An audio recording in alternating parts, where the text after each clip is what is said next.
सध्या नगर परिषदची रणधुमाळी चालू झाली असून अनेक पक्षांनी युती व स्वबळाचा नारा दिल्यामुळे हदगाव शहरात चित्र बदलले आहे। रिपब्लिकन सेनेची शिंदे शिवसेना गटासोबत युती असून सुद्धा आमदार बाबूराव कदम यांनी स्थानिक तालुक्यातील रिपब्लिकन सेनेच्या पदाधिकारी व कार्यकर्त्यांना विश्वासात न घेता संपूर्ण जागा भारतीय जनता पार्टी व शिंदे गटाने घेतल्यामुळे रिपब्लिकन सेनेला एकही जागा न दिल्यामुळे त्यांनी स्वबळाचा नारा दिला आहे। आज त्यांनी स्वरूपा भोसले यांचा नगराध्यक्षपदासाठी उमेदवारी अर्ज भरला आहे।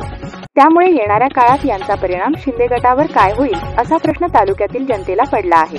विश्वासाचा प्रश्न नाही, रिपब्लिकन सेना शिवसेना शिंदे गटाची महाराष्ट्र लेवलवर आज पण आहे। या ठिकाणी सरसेनानी आनंदराज आंबेडकर साहेबांच्या आदेशाने ॲडव्होकेट स्वरूपाताई चौरे यांचं नगराध्यक्षपदासाठी उमेदवारी या ठिकाणी दाखल केलेली आहे आणि निश्चितच या 2-3 दिवसांमध्ये सरसेनानी आनंदराज आंबेडकर साहेब यांच्या वतीने विधानसभेचे प्रभारी महेंद्र भाऊ व शहराचे अध्यक्ष चंद्रकांत भाऊ मोरे यांनी प्रस्ताव पाठवलेला आहे। शिंदे साहेब व एकनाथ शिंदे साहेब व आनंदराज साहेब या पदासंदर्भामध्ये चर्चा करतील आणि चर्चा होऊन निश्चितच ही सीट रिपब्लिकन सेनेच्या बाजूने येईल अशी अपेक्षा आहे।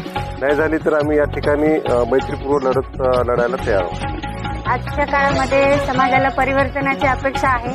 महिला जागृत झालेल्या आहेत।